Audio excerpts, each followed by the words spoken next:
So Thassa, you're saying log out and log back in, and maybe you'll have sound. Yeah. Um, cool. Well, this is a very special meeting. First of all, because there's so many of you on. I love this. There's nothing better than seeing this screen with everybody on there. It's just fantastic, especially during these times. But we have two special guests today, and that'll be the major portion of our meeting today. And then we'll just have some review after that. But I'm really excited. As you know, this is an election year.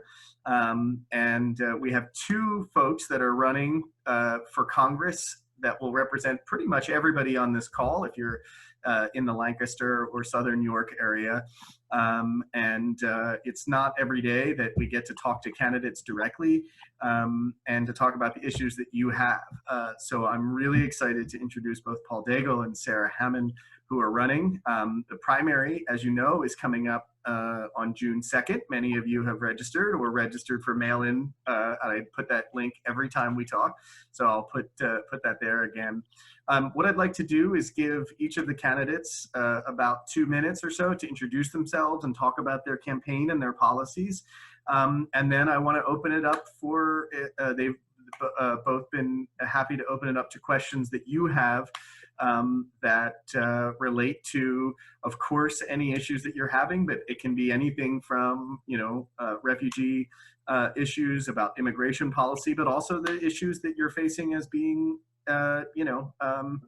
part of everyday life, especially with COVID and so forth. So again, I'd like to thank Sarah and Paul for being here, and I'd like to thank all of you for showing up.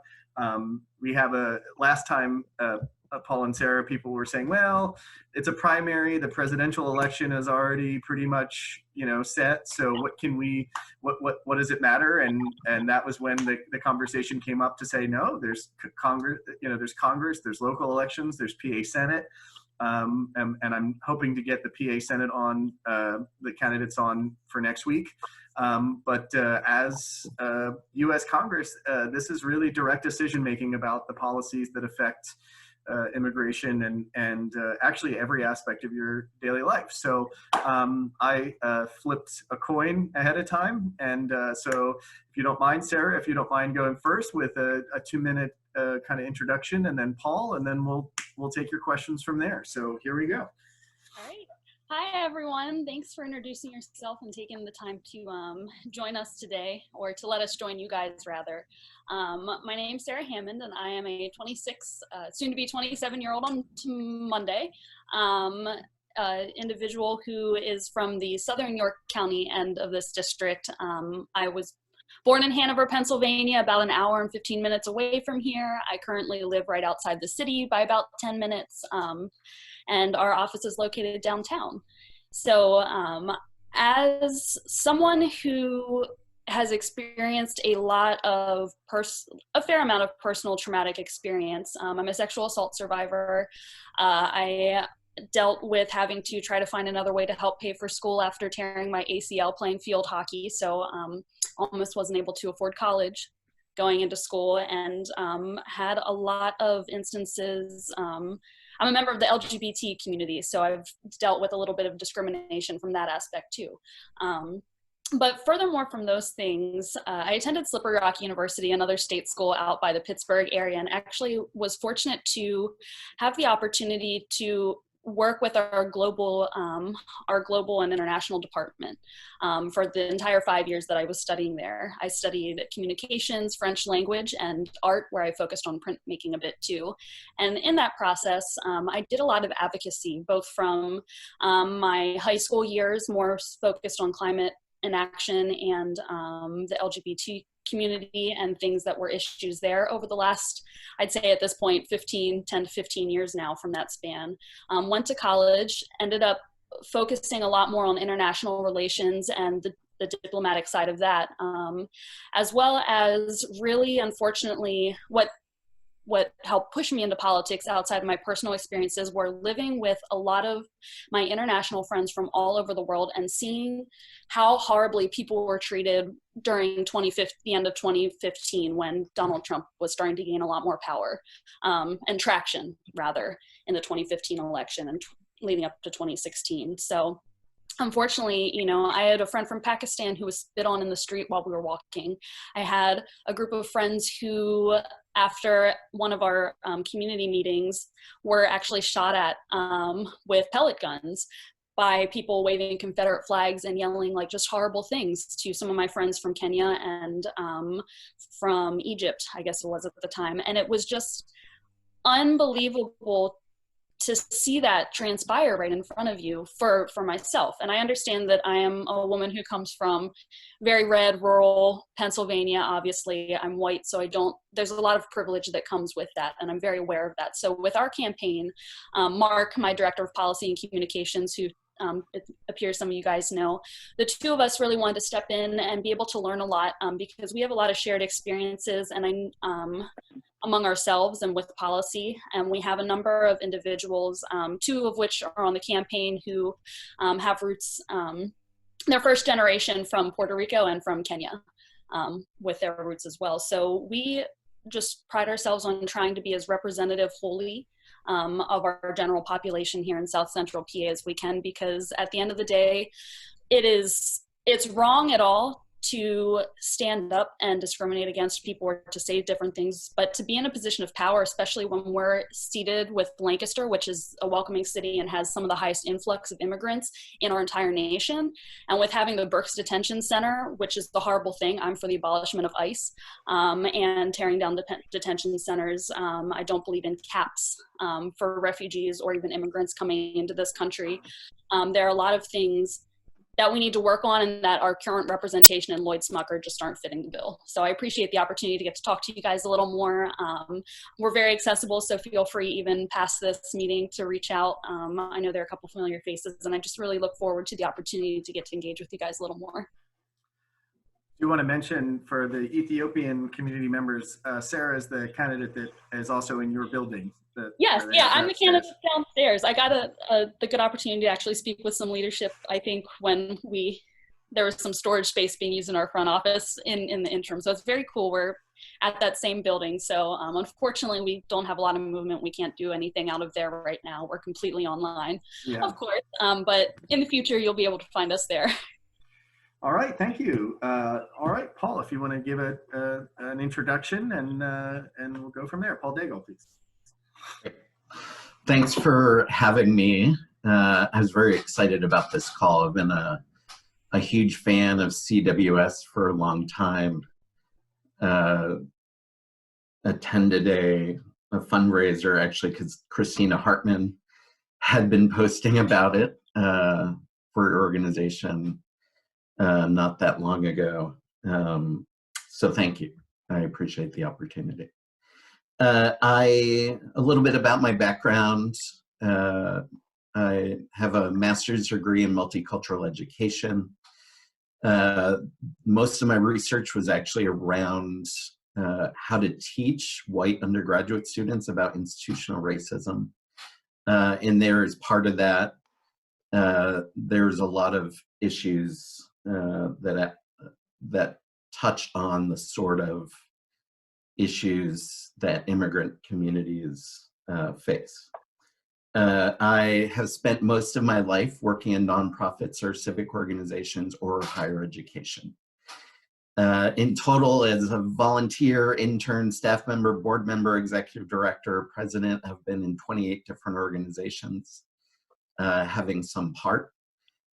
Some of those relate to some of the issues you guys deal with. So I worked in an after-school program. It was actually for Chinese immigrants for their children, so to provide homework help in an after-school program, and I volunteered several times a week at a program called Access in Boston.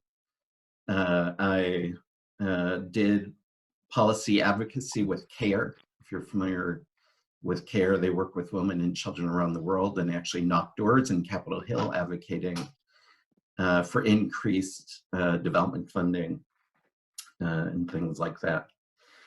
In terms of overall policy, in 2 minutes, you can't talk too much, but I tend to have 3 policy hooks I put things on, and it's reform, opportunity, and promise. And reform deals with dealing with the systemic problems in our government, fighting corruption, fixing the dysfunction in Washington. Opportunity is really about how do we reclaim the American dream for all of us, not just for a few. And that's everything from raising the minimum wage, having paid sick leave, family leave, but also dealing with issues like criminal justice reform and tackling immigration reform. And we've seen a lot of steps backward under the Trump administration, whether it's the refugee ban or anything else. There's been attempts to limit opportunity for folks who need it most. And then lastly, promise, which is dealing with our promise to our seniors to save Social Security, which is a danger of losing funding. And then also climate change. I also signed the Green New Deal like Sarah did, realizing that if we don't have a planet to live on in the future, there's no hope for any of us. My interest around immigration, I will say, is tied up in my personal faith. I've been a church pastor and involved in nonprofit Christian organizations that had whole programs related to refugee ministries, and it's been something near to my heart for a long time. It's funny, I don't usually talk about faith or church stuff in political settings, but I was meeting with Jess King, and she actually strongly encouraged me not to hold back on those issues. And so I thought this is actually the first time I've ever even tied anything to that stuff. But it's actually very integral to my own faith experience to be welcoming, to immigrants, provide for needs, those sorts of things. Awesome. Thank you so much, both of you, again, for being here. And I want to open it up to the group. We'll do about, I think, about 15 minutes, 15, 20 minutes of open questions, and then let the candidates kind of have a final say. If you want to ask a question, if you look at the bottom under reactions, you can raise your hand. So under reactions, there's like a little hand raising. There's a thumbs up and a raise your hand. If you have a question for the candidates, then go ahead and raise your hand and let me know, and go from there. Am I going to assume that the thumbs up is a question there, Damaris and Dilly? Okay, I like that too. Thumbs up, hand, whatever you want to do. Let's go. I follow Dilly. Okay, so you're blaming Dilly, is that it? Yeah. So anybody has a question or a follow-up question? We have Sam. Okay, so go ahead. We'll go Dilly, Damaris, and Sam, and then if anybody else has questions or you don't want to speak aloud, please just send it in the put it in the chat box, and I can get that, and I'll try to moderate this. I've moderated debates before, but never just a Q&A. So I have Dilly, Damaris, Sam, and Omar at this point. And try to keep your questions Ahmed, try to keep your questions as brief as possible so that we can get to everybody's. Go ahead, Dilly. For me, what's really important, education is really important. I grew up coming to Lancaster, I grew up with all my other refugee students. We faced bullied, a lot of discrimination while in middle school, high school as well. Something that's really important close to my heart is education. Something that I've always been part of, something that I always support is a DECA organization. I'm really supportive of that. And when I see policy being changed and they have not been supported, what is your say on that? Like, how you guys have you guys actively been, on your election, like, are you guys talking about it? Like, are you supportive for it? Like, what is your plan for it?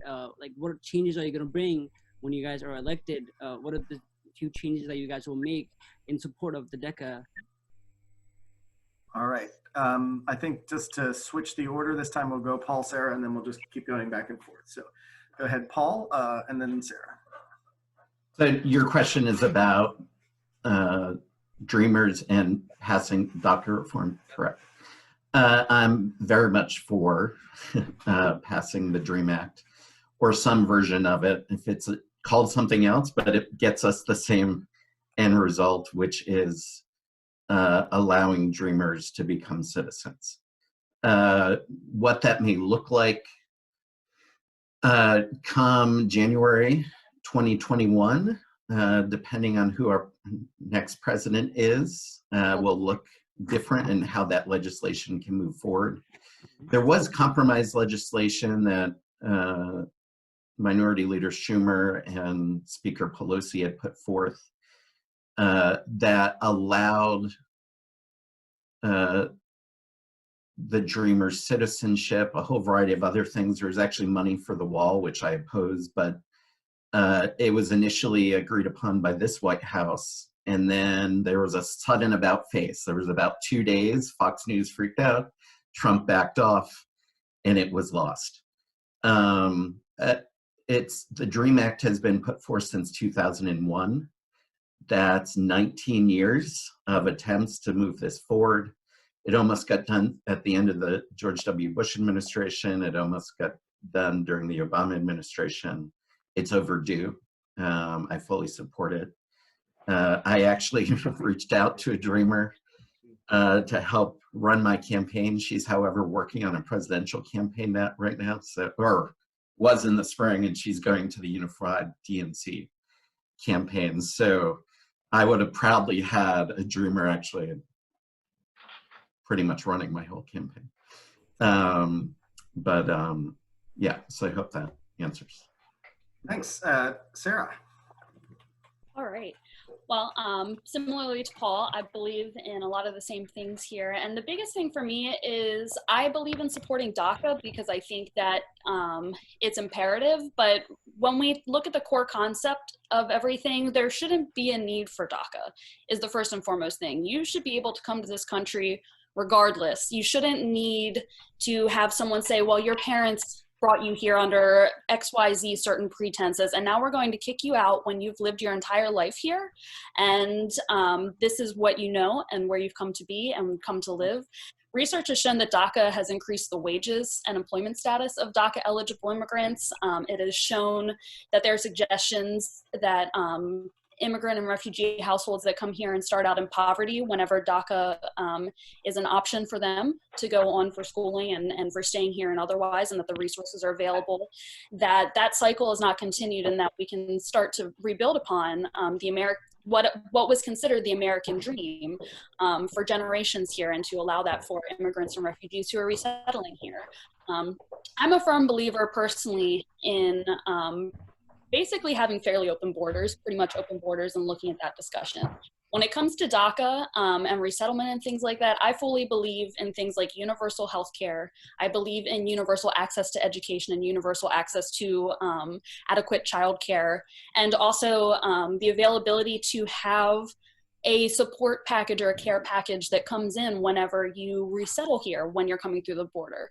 There's no reason that we should have not even just children. We always talk about children in cages or children in camps around the country, but it's not just children. It's anyone who comes into this country should never be subject to that kind of processing, let alone extended stays. That is basically the concept of a concentration camp, even if we're not willing to call it that right now. So when I look at DACA, I know right now that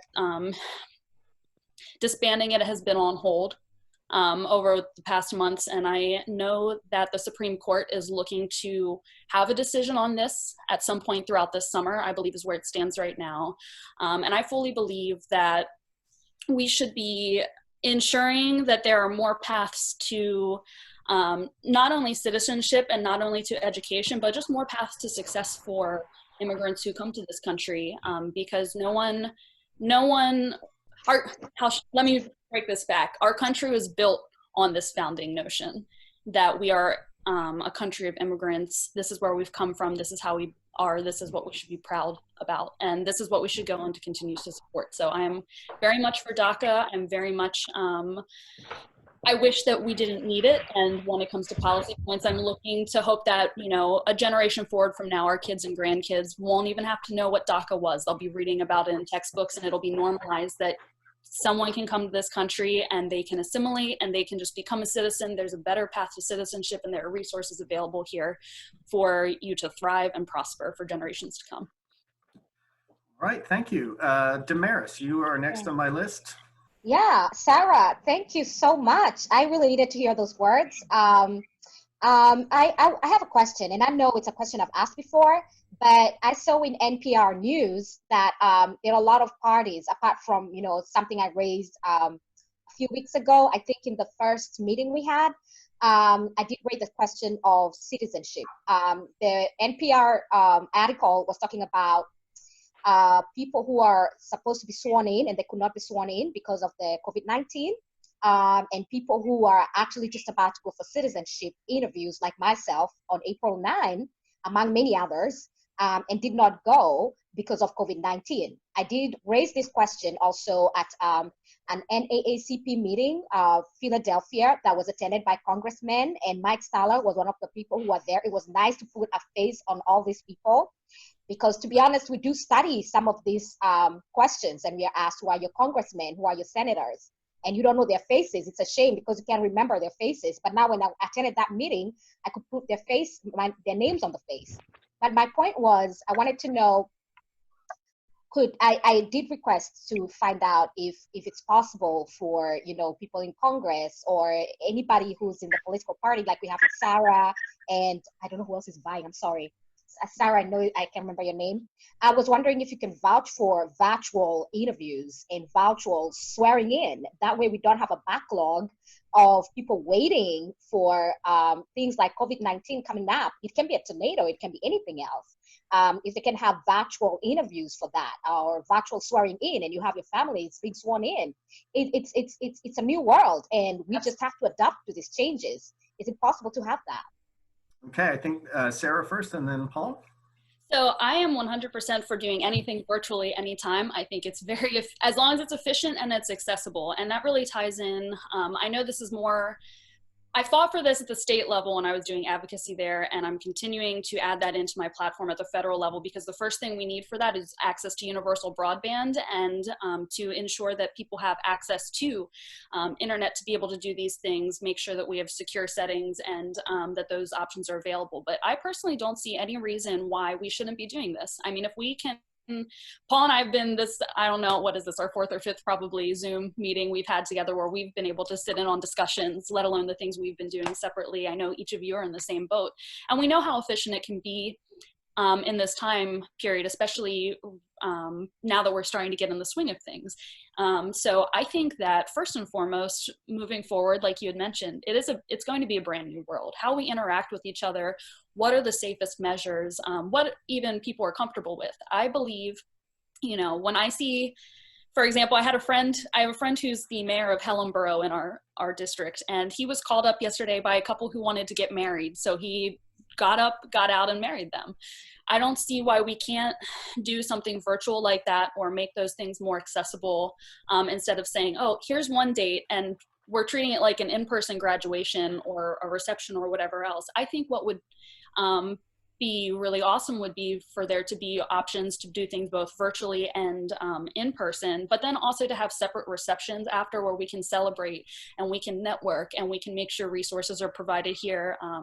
Again, for anyone else who maybe has just come here, and, you know, it must seem like a very long journey to be able to finally get your pathway to citizenship. And as you had mentioned, you know, finally being able to get a face to like Mike Sturla, or I know that's just a name you said, and some other Congress people. There are, in my experience over the last few years of being engaged in politics actively at the door and in campaigns, people don't even know we have state level government, which Mike Sturla is a part of, let alone knowing their Congress people a lot of times. We might be a little different here with Lloyd Smucker because he's particularly vocal with Donald Trump and Mike Pence and certain things like that, and just because of the nature of the layout of our area here. But I think that there's no reason we shouldn't be able to have these options, because at the end of the day, things need to be as accessible as possible for as many people as possible, and that's the ultimate goal. Transparency, accountability, and adaptability to be able to access the things that you need. Okay, and just quickly, Mike Staller did ask me to email him. I will need support to email. That way we push this, and it's made a policy. If it means coming from Lancaster, we need to push it because it's possible, it's doable. I'll need help with that. Well, If you would like here, I can maybe have Matt. I'm very easy to connect with on Facebook, both on my personal page and um, my campaign page rather, but I can make sure that I know Matt has my information. I'll send him my phone number and email and stuff. So if you need a letter of support rather, or if there's any other way that I can help, or my team can help, we are 100% there. And as I mentioned, one of my director of public affairs, Natalia, her parents are both first generation, or they are immigrants from Kenya and Puerto Rico, respectively. So she's a first generation American citizen here. So I know that's something we've talked about, not the virtual side of things, but just really making sure that we're advocating our position, our policy, and our privilege to the best of our abilities with our platform to make sure everyone's represented. Yeah, the more the merrier, the more power it will be. Thank you. Paul, would you like to take that question as well? Sure. I would agree with everything that Sarah said. I don't see a reason why virtual swearing-in ceremonies can't happen. I could understand while initially they weren't prepared. None of us were really prepared for what happened with COVID-19. But I think you're exactly right, Damaris, that the reality is this is going to be our reality for a while. And so there shouldn't need to be a backlog. We can adapt and move forward with it. And even if there are parts that some interagencies have concerns about, that can be dealt with. So I work in the world of HR. I oversee a program with 1,300 employees each year. And part of HR, you have to physically be with a person and see their IDs to allow them to become an employee. There's already federal guidance on doing that virtually temporarily until the in-person can be done later. So even if there's some aspect of this process that they believe has to be done in person, we can do what can be done now virtually. Get it done, allow you to become a citizen. And especially like you said, there's no reason to have a backlog because that it would just create a cascading effect backwards, right? So everyone who had the next date and the next month, they're all waiting now. And you've already been waiting, right? So let's not add to a wait. You've done everything you needed to do. You are ready. Let's get that process done. Allow you to experience citizenship, do the swearing-in ceremony. Great. I'm going to, I know politicians love this, but I am going to institute a minute. I'll just raise my hand after a minute, just because we are getting a lot of questions, and I want to make sure to not waste your time. I can tell you we're both discussion people too, so we always. Yes, of course. So no problem. It's not a bad thing. I just want to make sure that all the questions get heard, and I appreciate the thoroughness, obviously, of your answers. So I have Sam, Omar, Ahmed, and Sirak coming up. So go ahead, Sam. You're up. I have many questions, but my first question is to Mr. Paul. This is specifically to him. I have many questions. I have some questions from Ms. Sarah as well. But my question to Paul is that I have been talking to different group of people from different countries, and we all have one common problem. That is, we realize that we all feel unheard. Like, you know, our local government, we feel like they don't listen to us. Like, we feel like they don't care. They just want our vote and they will disappear after they win or whatever they want to get. So my question is that I see that you said that I'm running for Congress because I dare to believe that the future of America can hold greater promises for all of us. That part really got me. So I would like to ask you, how can you assure us that you will be different and you really mean what you are saying? How can you assure us that you will be our voice? Sorry, I'll unmute and then I'll answer. Let me just say a couple things. You started with just pointing out that elected representatives often aren't accessible. That's true. And this is actually one of my passions and one of the issues we have with our current congressman who won't do in-person meetings. And that's why I've made the public promise to have at least 12 in-person town halls every year. for our constituents. And I also want to do something called participatory budgeting, which may make even more than 12 public meetings, that allows constituents to have a voice in how I take part in the budgeting process in Congress. The second part, which is how will I stay true to that promise you just said? And you know, I grew up in a family that was always cynical about politics. And I don't know why, but I literally always defended public service my entire life. Because if good people step forward, they can make good decisions that impact many. And I'm seeing the time. Yep, that's So good. all of that to say, you know, all I can do is give you my word, which I do. And my your other statement, you said that together let's reclaim the American dream for future generation. And I'm someone here trying to achieve that dream. So with that statement, will you ever consider immigration working for your office or working for you? Say, what was the question again? Your other statement, it says that together let's reclaim the American dream for a future generation, and that is something I've been trying to chase. You know, I can hear and have so many dreams that I wish that will, you know, like I'm trying to flourish. So my question to you is that will you ever consider any immigration working for you? An Any immigrants working for me? Yeah. Oh, yes. Yeah. Yeah. And I led with saying there's, I would definitely, I actually have some immigrants interning on my campaign right now.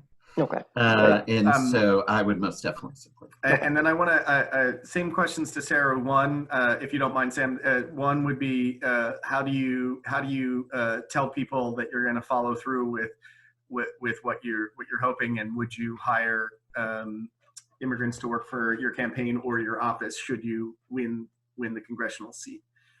So these things kind of take shape, of course, again, very similar to Paul for me in regard to my responses. However, my background and what I'll say here, these tie together for me because, as I had mentioned, most of my adult life, before I got into community development, which was kind of my sidestep before I went into politics, or found myself here rather, I worked a lot with international students in our global development office at Slippery Rock University. And throughout my time there, I initially was looking into going into multicultural communications. That was kind of my focal area in my undergraduate degree in communications too.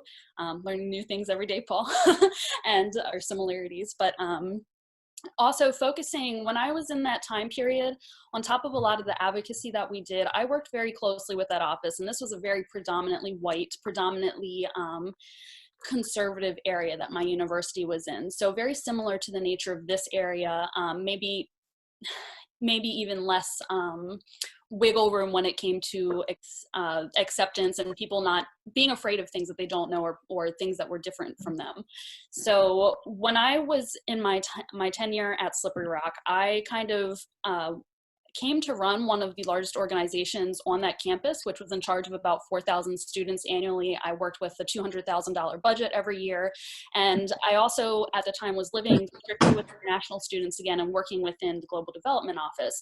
And it was great because I was able to utilize my platform to help bridge a gap and really tag team and make sure students were able to get into certain internships and leadership roles and just on-campus job opportunities through both of those offices that I worked in.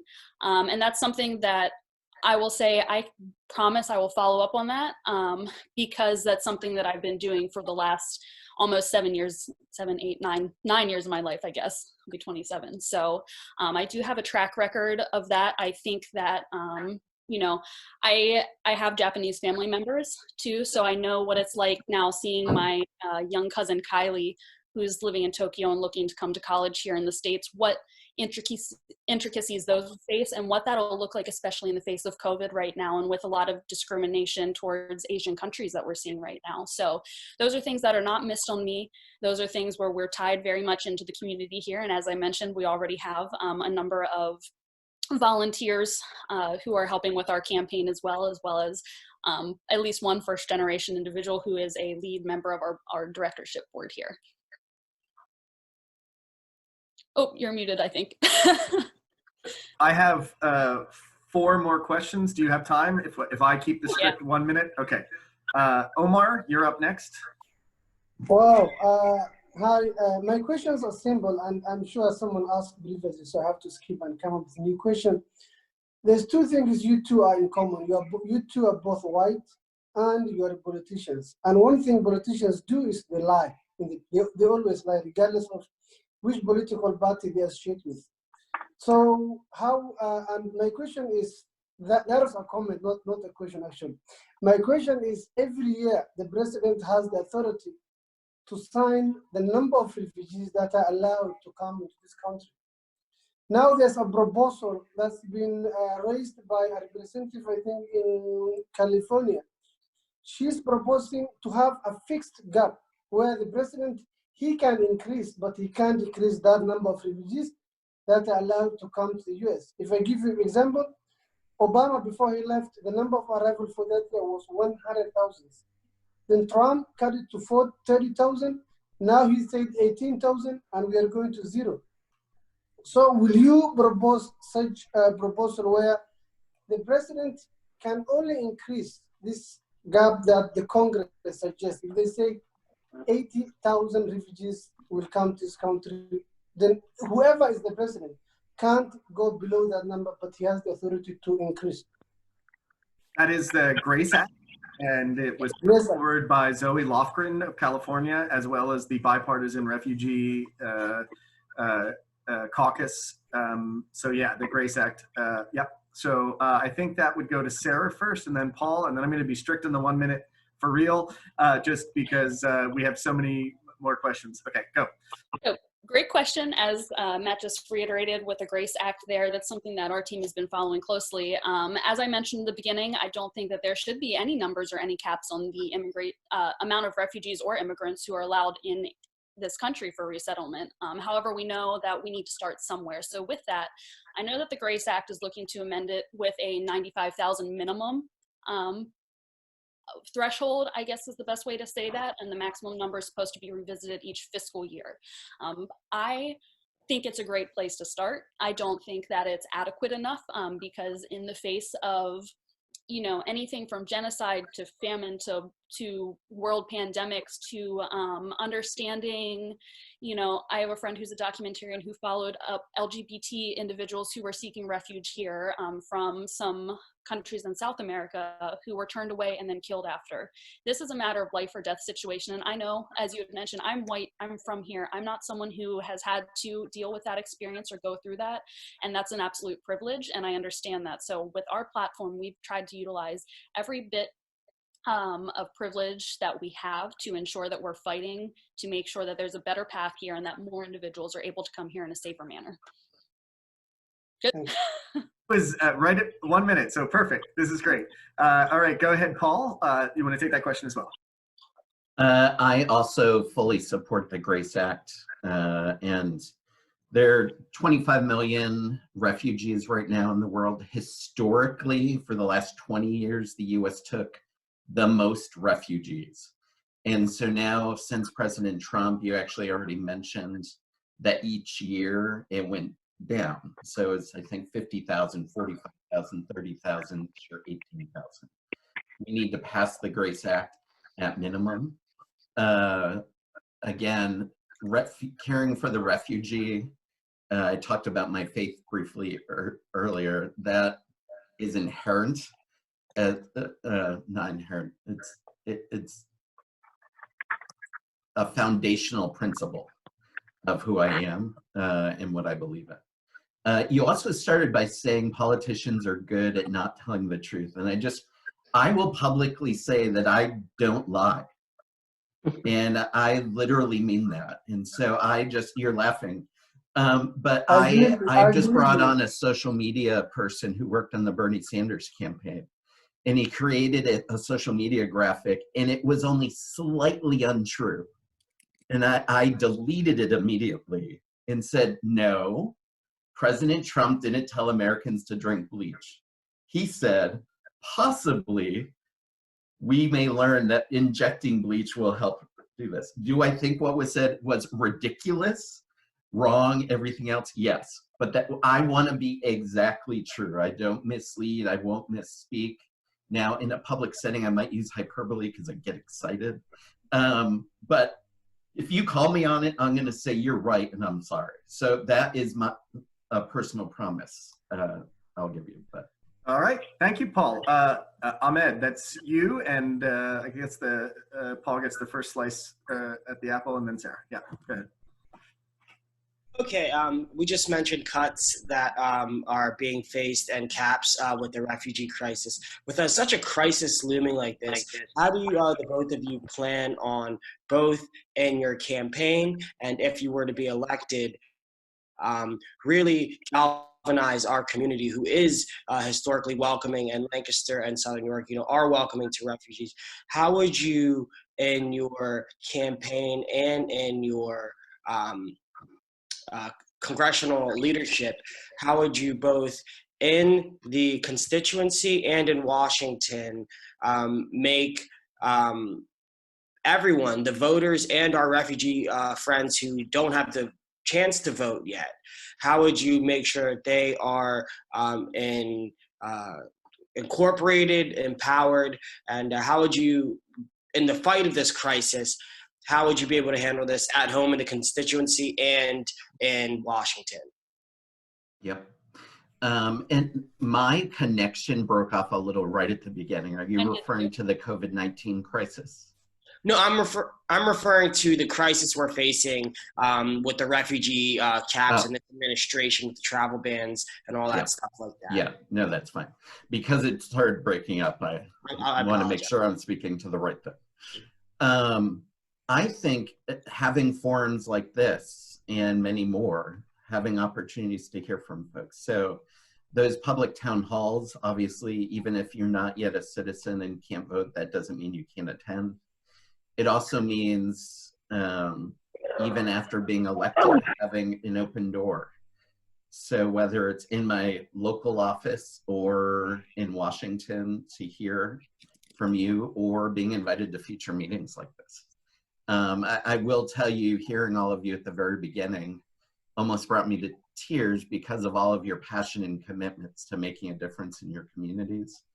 I would consider it an honor, even after being elected, to be invited back. You all are the future of our nation, so I would love the opportunity to keep hearing from you. So I don't know if that helps answer that, but none of these issues will be things that I will forget after today. I'm getting the hand. Yep, Sarah, go ahead. So two big things. This is a really great question with multiple parts and a lot of ways we can go with it. But what I'd like to start out with, since I have probably like 50 seconds now, is ensuring voting rights first and foremost for individuals who are here for an extended period of time. And because when you're here and you're living here, your voice matters. You are impacted by everything around here. And that, I think that's one of the biggest and most important thing is ensuring voting rights and accessibility first and foremost. Secondly, I think town halls are great. And what we were originally set to do was, town halls are great, but it's a lot of fielding questions. I'm more for discussion. So we were originally looking into actually hosting a series of roundtable discussions, co-tandem with Chris Bazadix, where we wanted to do like a roundtable discussion on, for example, immigration issues, and invite CSW to the table, invite, higher leadership to the table here, and, someone like Mike Sterla, who's your local representative at the state level, making sure Deneen Cerise is there, or Srirachi is there, making sure that we have representatives from our local immigration community and our refugee community, and from organizations that help with that. I think that's a big way that we help ensure that we're having these active discussions, that they're ongoing, that we're tackling the issues that are most important, and that it's not a one-time thing. when we have an issue and we talk about it, but that's the only time we visit it. A couple weeks, sorry, I'm getting minutes from Matt. Basically, when we're looking towards the future, we need to make sure we keep having reiterations of this so that we are holding each other accountable for what we get done, and in moving forward, looking for those roundtable discussions and having members of our team, when we are elected as representatives in our community here, who can join these meetings when I can't, will be a huge thing, not just for this community, but for all issues across the district. Excellent. Next up, I have a question from Sirach, who has put his personal time, effort, money, sweat, blood, tears, everything into helping asylum detainees from York Prison. And as you may know, if you're denied asylum, there's really no funding available, and all of that has had to come from churches that have been very generous, and Sirach and his very, I think you said, very understanding wife, as he's pulled in and personally housed detainees. So his question is, do you have any plans to be able to help detainees after they get released that don't have money and shelter to help share the burden? And that, I think, would be Sarah first, and then Paul. Absolutely. So this actually tackles two areas that are key policy points for us, and that is immigration reform as a whole, and also tackles a little bit into criminal justice reform, because people coming out of the criminal justice system face some of these same uncertainties, oftentimes due to, racially divisive reasons that they're behind bars, lack of resources, etc. So I believe that there should be a safety net. In other countries, when you come and you have a child, for example, you get a baby box that is full of supplies that are supposed to help reduce the mental stress and to make sure that you're all right and you have the resources you need. I believe in doing a bigger version of that, first and foremost, for those who are coming into this country, making sure you have a comprehensive list of services that are around, both church related and non-church related. I believe in fully funding, and I mean, we can look at the defense budget just to start there, for example, and cutting certain things with the defense budget, putting that and investing that into making sure that we have housing ready and available that is transitional housing while you're able to get back on your feet here and establish a life. Make sure we have programs that are available for you to achieve better work opportunities here and to be able to build a future, and to make sure that you have the resources that you need without question to help you go where you need to be to thrive and be successful here. All right, Paul.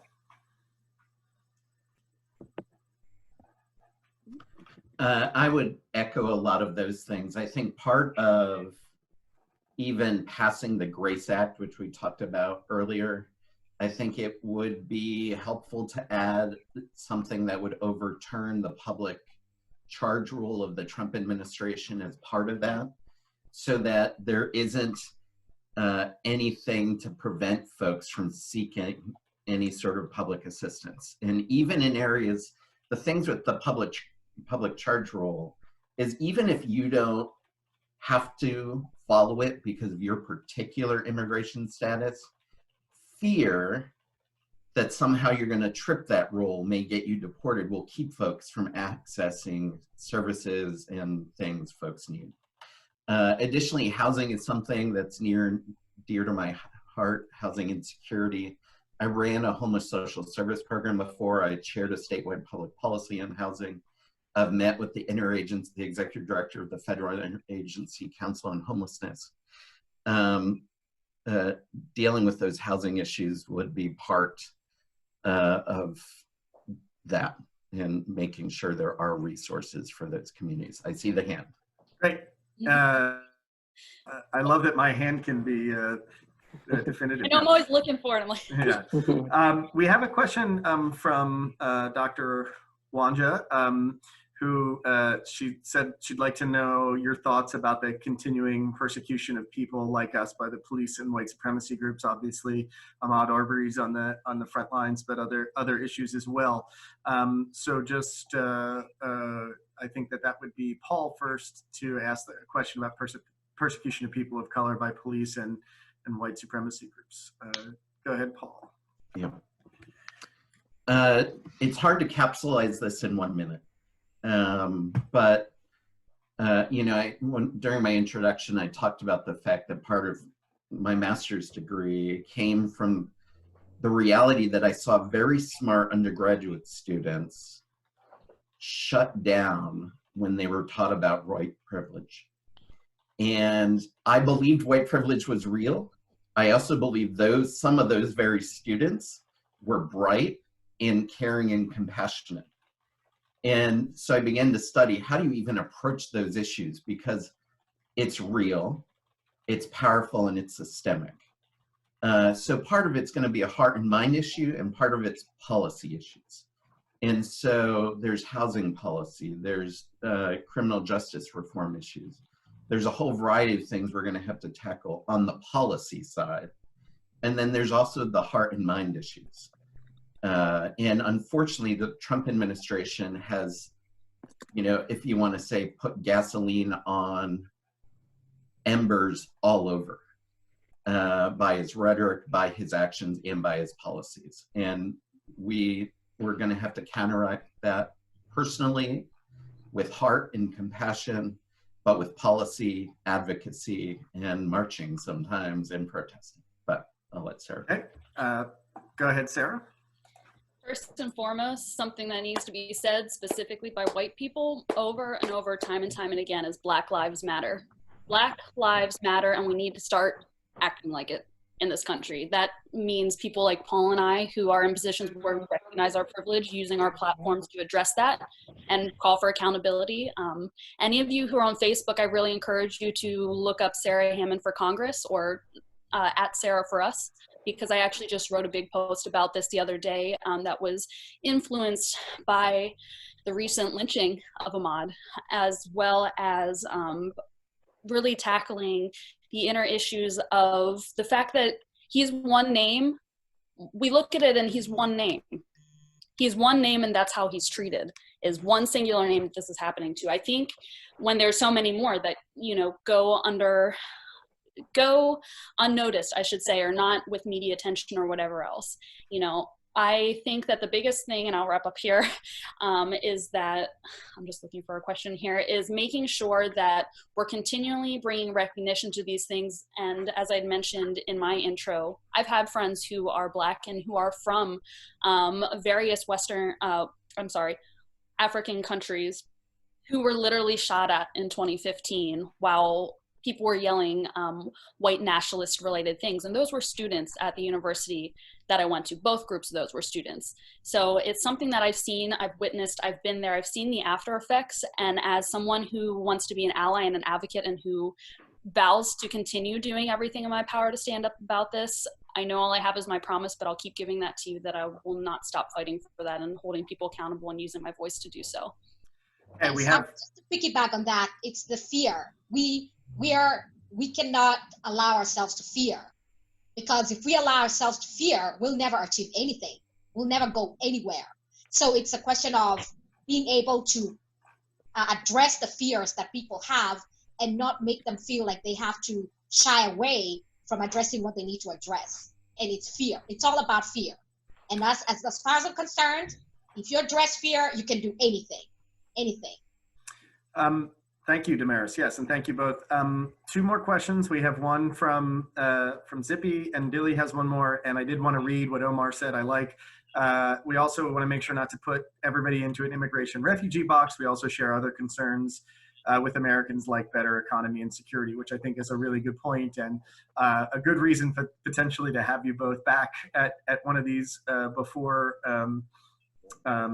And I also did want to mention that I did also reach out to Congressman Smucker to ask him to join. I did not get a response from his folks, but I did want to make sure that everybody knew that I did reach out to our current sitting congressman to appear.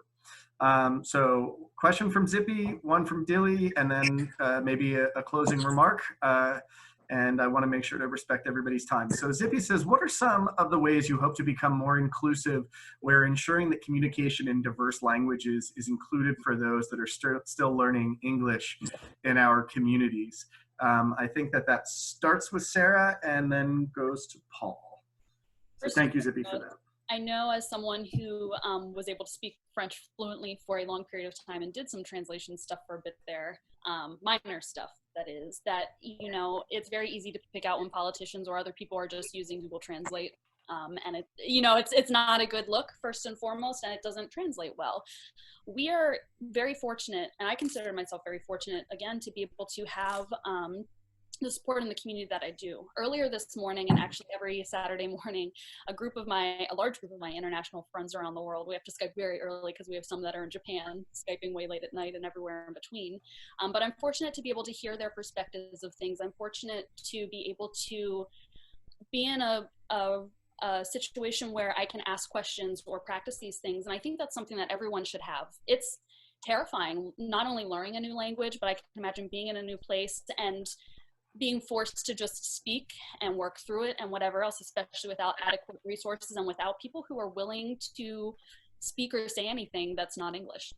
We know the stereotypical trope of this country. So I think the biggest thing for me is making sure that we have resources available, whether that's translation services, that's hiring local bilingual, multilingual speakers to be the ones actually doing active translating for our offices in the future and doing those things, and making sure that we're continuing, again, to set up roundtables, forums, and just workshops in general, as we were originally planning to do in our office space, to make sure that everyone has access to adequate information in the languages that they need.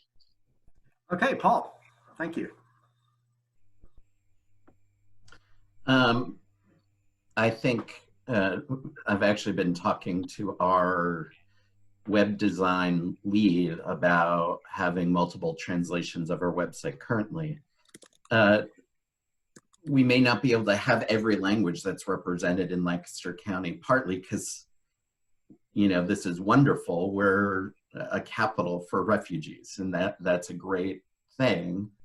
But one thing, you know, I'm just thinking practically, maybe we can have PDF versions of the content in multiple languages if we can't have actual replica websites. And maybe we can, you know, we can definitely do that. But I'm always thinking pragmatically, how can I get this done as soon as possible to provide you that? And the same, especially if there was future any public meetings where we knew multiple languages were being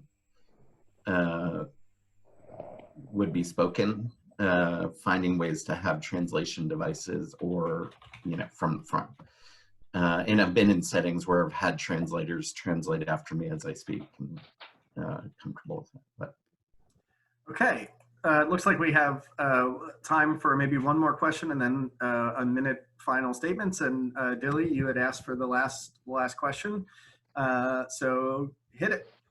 So I just want to let you know that we have constantly, as a youth, refugee youth within our community, constantly been trying to educate our people with the voting and why is it important to vote. And so I was going to give you a number. We have 2,476 Nepali family in Lancaster and Harrisburg combined together. So that's a large population of Bhutanese Nepali family, right? And it's really important. It's like we don't see any candidates who are running for local, state, coming to our communities, telling us, hey, you know, like, you need, what can we do for your community? Because that itself, the number itself, it's huge.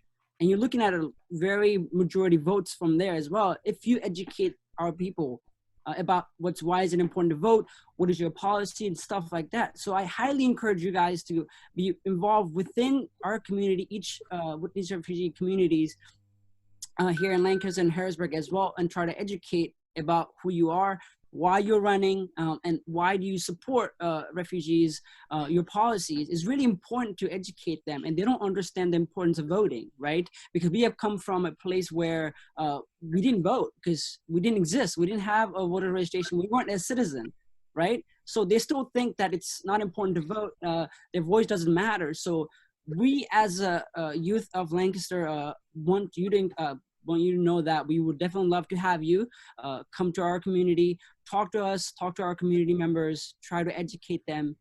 So that, it wasn't a question, but it was like for you guys to know that you guys are welcome to come to our community, to share your like ideas and your policies and why you're running for office. It's really important.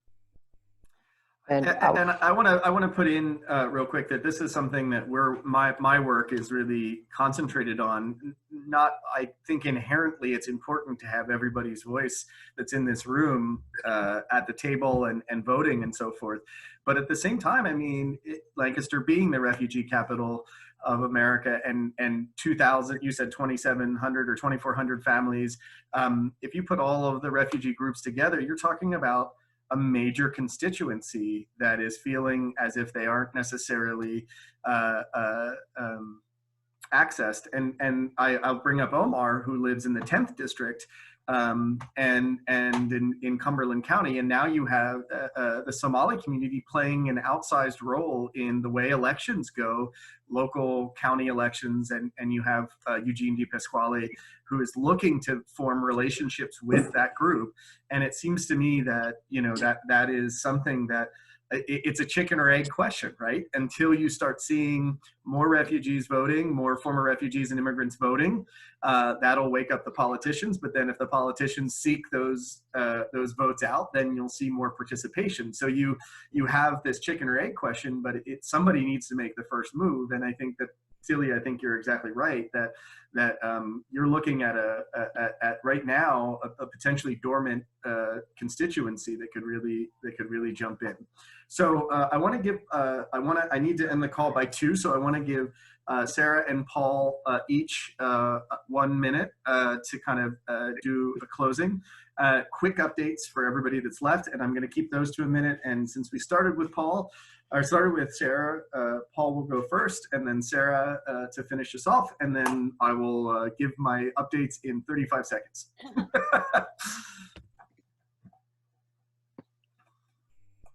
Go ahead, Paul. Thank you. Well, thank you everyone for the opportunity to be here. This has been a pleasure. It's been meaningful. I also wish there'd be even more time to hear from all of you. I actually just love the invitation to come and meet. And yes, I could share policy, but I think you started that statement by actually saying, come hear about our own needs and desires for our community. Being a representative is about listening. And I can always talk. I have no problem talking, but I would even love further opportunities to hear. Sarah mentioned her Facebook page. I'll also mention mine. Mine's Paul for PA11. It's my Facebook site, and then paulforpa.com is my website. Love for you to get involved. I'm passionate about these issues, and I'd be passionate about you being a part of it with our team, and even playing leadership roles. So thank you so much. Awesome. Thank you. And Sarah, if you want to go. All right. I really appreciate the opportunity as well. And I just want to touch on a few of the last comments that were made before Mark. I know COVID-19 has really put us into unprecedented times and has really shaken up a lot of the core plans that I know our team has had. And I'm sure the same for Paul as well. So originally we started out focused on our Spanish speaking communities and put a heavy focus there, as well as with the Water Street Mission and some of our homeless peers as well. And post that, we were looking to actually move into other communities, different cultures, different languages, making sure that we're accessible for that. So though we got pushed back on that, we're looking for every opportunity that we can to speak to any groups that we can. So we'd absolutely love for you to keep reaching out and engaging. We'll make sure that we keep our eyes open and do our research to reach out to you as well. But I just really appreciate the opportunity to come speak with you all today. As I mentioned, I'll make sure Matt has my personal phone number and my campaign email. And I can also, I guess, message that into the group chat here potentially as well. But again, if you are on Facebook and would like to kind of engage more directly, feel free to send me a friend request, like our page, maybe read through a couple posts. You'll be able to learn a little more about us, and check out www.sarahforus.com. That's Sarah with an H, FORUS.com. I really appreciate the time. I hope that I can join more of these calls in the future, because this is a group that feels very much like home. As I mentioned, this is where I spent a lot of my time within my community through college and much after. So I appreciate the opportunity opportunity to engage with you all and for you guys sharing your concerns and interests and everything. Thank you so much to both of you. I think that there is definitely an excitement about having maybe a town hall. I know that LCDC is planning to have something like that, but if it sounds to me, Ahmed said that he would be interested in helping maybe potentially a larger group of refugees and immigrants potentially, so that we can get a larger number of people on. And I hope that that would be something. I know that we're getting close to voting day, but that would be something that I'd really like to make sure to have. So I know that I speak for everyone when I say thank you so much for being here, both of you. And it was really great to have you, especially in quick notice. And what I was hoping to illustrate was that politics does not have to be a distant thing. When we met last week, people were saying, boy, I want to know more about who's running locally, and the fact that I was able to basically send you both Facebook messages that day and then by the next week have you both here is exactly how it's supposed to work. And it's very much appreciated that you could be here. So thank you so much. Please, you're more than welcome to stay because there's only 2 minutes left. And please raise your hand when I get done with a minute because I can go on too. So I did want to say my only other thing is that I'm posting it here for everyone here. We have the Refugee Youth Journalism Project, which will start this coming week. Ron, I know you signed up. Sam, I know you signed up. We still have 3 or 4 spaces left. Basically, it's a 6-week-long Zoom course with local journalist Tim Stuhldreher, who's going to be teaching a class on making sure that refugees understand the value of features writing, interviewing, press releases, all of that kind of stuff. So we really need people to sign up to fill out that class. It'll be a really important way of doing advocacy for your community and a really important way for telling the story of folks in your community during COVID as well as during election years and so forth. So I just sent the link to that. And if Paul and Sarah and Mark, if you want to put any other information in the chat so that you can people can get in touch with you, please do that. And I know that privately several people have gotten in touch and said that they want to reach out and ask more questions and maybe be part of campaigns and so forth. I just also want to say to the folks on here, there is nothing that makes me have more enthusiasm than seeing 20 people on these calls every week.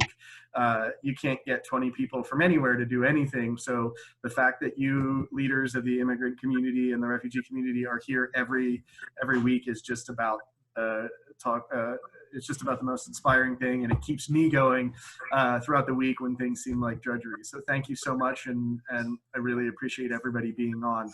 I'm happy to keep this open for a couple more minutes. I do have a 2 o'clock thing, so if anybody wants to stick around and talk with each other or anything like that, please go ahead, and I will just mute myself. So Sarah and Paul, I'm gonna ask you a question real quick. There is a vote by mail. People are registering in June. Can I go ahead and do it anyway, just in case? And then if the day for voting comes and I'm not a citizen yet, I cannot vote, but can I still go ahead and register? I would say just go ahead and do the process a while. That's something that I personally would have to look into, but would be more than willing to do that if you share your contact info, or I could get in touch with Matt. I think, I don't know, that kind of sounds like voter suppression to me if you were supposed to be a citizen and now you might potentially not be able to vote this election. So like I would say there's, I believe, 9 days left. I keep the dates run together. 9 days left to apply for mail-in ballots and get them in and everything. So I would definitely suggest just going ahead and trying to do that because it doesn't hurt. And I'll see what research marketing I can do and hopefully get back with a better response for you then. Isn't it illegal to register to vote if you're not a citizen though? No, it's not that register. It's the one for okay. There is the vote by mail initiative that's been taken. Yeah. So what they're saying is you vote, put in votespa.com You just register for it, but you don't send anything. I'll make it clear with Matt. I'll probably even write about it with Mike Starler, because someone actually, when I went for the NAACP meeting, they did tell me that I can go ahead and register for vote by mail, but I'm gonna find out the whole concept, because I don't know up to where I can be able to do that. And then until I get my citizenship, I don't want it to pass me. That's my thing for Hi, registering for voting by mail. if I may, Damaris, one quick thing, I think with regards to that comment that the sister made, I think it's very, very important. I know we're all eager, we want to go ahead and register and vote. I think if you miss the June, we don't want to miss voting, but I think for the purpose of citizenship, it's very important not to register for anything that has to do with election, because of all the things that are happening until you become a citizen. You will likely become a citizen I and would being be able very to careful. vote in November. It's good to be cautious. I know we're excited, but because immigration now is different, those people can ask you one question: have you Right. registered to vote? And you won't lie, you will tell them yes, and then even though you're not a citizen. So I would recommend not registering for anything that has to do with voting until you become a citizen. You know, Yeah, then you will I vote in would the be near future. careful. Yeah, it will be probably my recommendation. I think it's very Okay, much. I'll take that. I'll take that. I mean, I'm pretty sure I probably had something different, but I'll take it. Mhm. Yeah. I would, if anything, I would consult an immigration lawyer, somebody who does this for a living, Yes. because sometimes politicians are not, they are not immigration specialists. And this Yeah. is something that is sensitive, and this is a very, very, very sensitive time. Yes. Can I add on to that too? Is I think I completely understand where each of you are coming from with that and with your experiences and concerns. And I think it's easy to look at both Paul and I as politicians, but we're both not per se our, first time running for Congress. I didn't get to respond to that earlier, but just the biggest thing for us is I think we both have different areas of advocacy and things that we've done, and we're both running because we genuinely see the need and want to make a difference here. So as you had mentioned, neither of us are immigration lawyers, but I do have a number of friends who are within that community. So what I can promise you, at least that I'll do, is I will do my research over the next few days and at least reach out to a few of those people with your concerns and see if I can at least get some general guidance from them and maybe the county party. Because again, it is a shame that you were supposed to be an official citizen back at the beginning of April and have that opportunity. And that does fall under voter suppression, in my opinion, for that. So though I can't make any promises on what the outcome will be, I promise you I'll follow up on that and make sure that I get in touch with Matt, or if you send me a message privately, I'll make sure I include Matt so he can just send it out in general with I whatever. appreciate that, Sarah. I really do. Thank you so much. Absolutely. Quick, I was gonna update you about what I do. So I run a talk show through Instagram that we talk about educational within the refugee community. We talk about educational leadership, sports, and having we also talk about mental health. And I would definitely love both of you to come to my show and just talk about like what you guys are doing and how youth can be involved, because our youth are very energetic and they want to be part of the big change and whatever's happening within the community. And for you guys to come into my show, and Matt is my guest tomorrow, so really excited for that as well. But it's really important, like, you guys come and like just educate. That's really important for me, because me, Sam, Nirmala, we've been literally been out there trying to educate people to vote, trying to get everyone involved. It's really important because they don't understand why voting is important, and like they don't know who's running for office, and like Yeah. it was sad just to hear that they think that their vote doesn't matter, like it doesn't even count. And it's really important that if you guys come and talk about it, talk to them and explain it to them, I think they will get a better understanding of why is it important.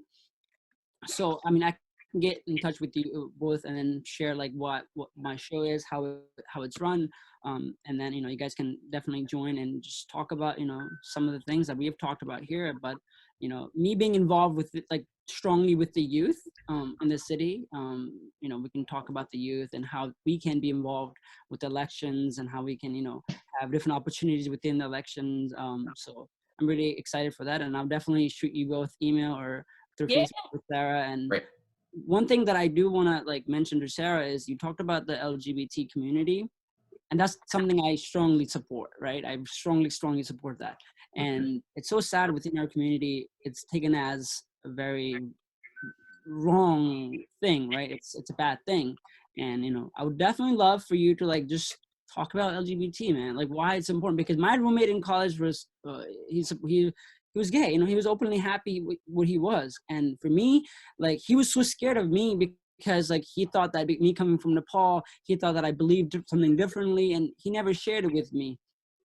So for you, I think you should be the voice to encourage so many people within our community and tell them it's okay to be who you are. Like, it's you, be you, like be you in your own ways. And, you know, don't be afraid of like people judging you and stuff like that. And they will try to put you down, but be proud of who you are. And we all have the right to do that. And I think with you, I think you should definitely I definitely encourage you to come and just talk about like why it's so important to support LGBT, and it's not something bad. Like, Yeah, I appreciate literally everything you said, and I've actually been taking some notes, but if you would be willing, actually, I'd love to hop on. I actually have, they've been on hold since we've been running for Congress and everything, but I was originally on a couple of podcasts that were a little more political in nature, but tackled issues and stuff like this. And I would love to be able to do more outreach to people that are more around our age as well. Because when we're running campaigns, not only is it a different time period, but the issues that are important to us generationally speaking and where we come from and the things that we are more accepting of. But, you know, again, like you had mentioned, coming from different countries or different cultures or things like that, there are always misconceptions and fears that are bred just out of discrimination that's already been faced on both sides, or just not really knowing. There's a song by AWOL Nation called Kill Your Heroes, and there's a line in it that says, never let your fear decide your fate. And that is something that has always stood with me through LGBT advocacy, through being a bisexual woman in a heteronormative relationship where, again, I understand that I have an immense amount of privilege and need to utilize my platform, continue to use that to uplift things. And that's why, you know, my birthday Facebook fundraiser on Monday is going to be for the LGBT coalition here in Lancaster. So, Paul and Sarah, I would like to thank you guys for getting and making that time to talk to us. I would like to say that we never got privileged to vote in our whole life. So we don't know what is vote. Like, our people need to understand the importance of vote. We have never got that privilege in our whole life. So we would like to use our voting right for the first time to the right person who can be our voice. So we're just looking forward to you guys. Like, I would like to get involved and help you guys get in our community and talk to them. I want to be bridge between my community and you guys so we can understand each other better.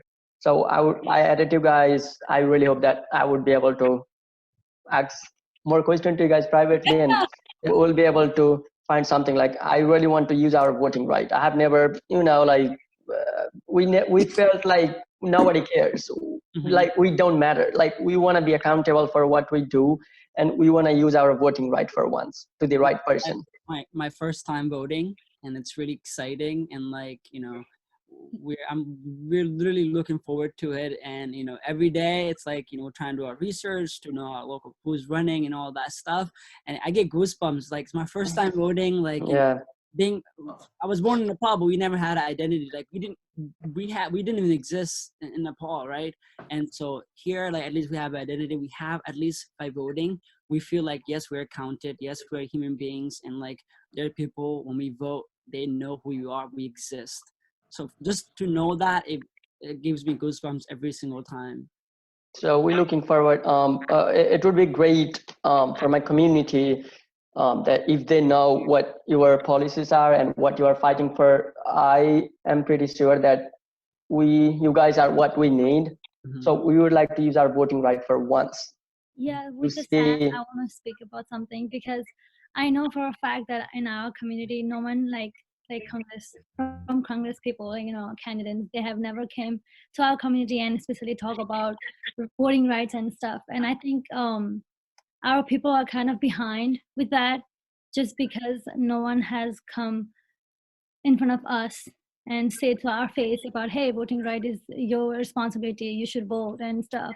But since I totally agree with Dilly and Sam with you guys coming here and telling us what to do with our responsibilities.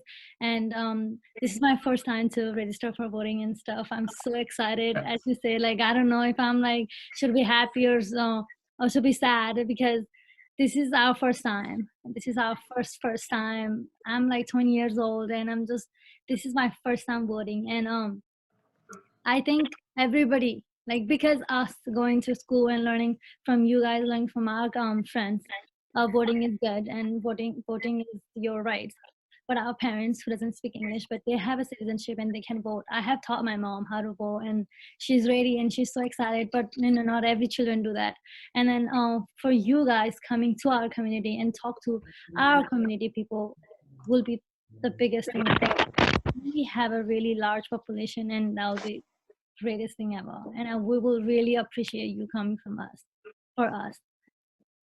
To echo with my Nepali friends, what it helps me as a candidate to come and join those communities, it makes our job easier as an outreach. When we talk with our community, tell them you vote, they have no idea. Some of them don't read and don't write in English. So once we tell them this is the person you're gonna see on TV, or this is they're going to challenge this person who believes this and this and this about refugees. So then they will associate with you, and that will motivate them, and that will help them to register, to vote, and also that will make them understand what we are telling them to do. And also finally, I would like to offer you my book, When It Starts as Scattered, for you too. I have a couple of copies, but I will give it to Matt, and Matt will pass it to you. It's actually an educational resource for you about refugees, who those refugees are, how does the resettlement process works, who gets to come to this country. All that thing has been explained on my book. So I would like to have both of you to get a copy in your hand, and please feel free to share with others. Absolutely. Well, unfortunately, I think like Matt seems like he's kicking us off in the chat because I think he has another meeting. But I know at least one or two of you, it looks like in the chat, have added me on Facebook, and I'll make sure I follow up with Matt. But I'd love to actually start another like tag team on that forum and get more people involved, and to really be able to continue this discussion, because I could sit here and speak for hours.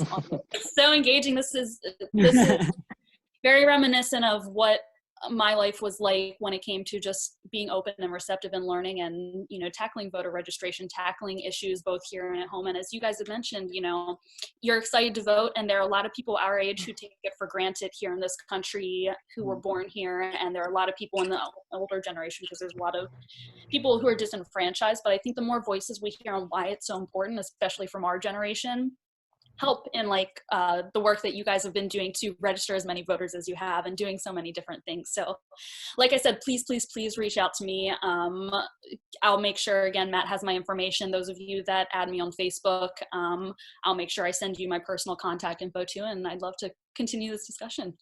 Thank you for your time. And thank you for the offer for the book. I will send some money along too, because I have already seen this around the web, and it's on my list already to learn more about and to read. So I'm very excited. If you can be our voice, we can assure that we will be a good support for you. Thank you, Paul. Thank you, Sarah. Thank you, guys. Thank you, everyone. Thank you so much. Happy birthday, Sarah. Bye. Bye.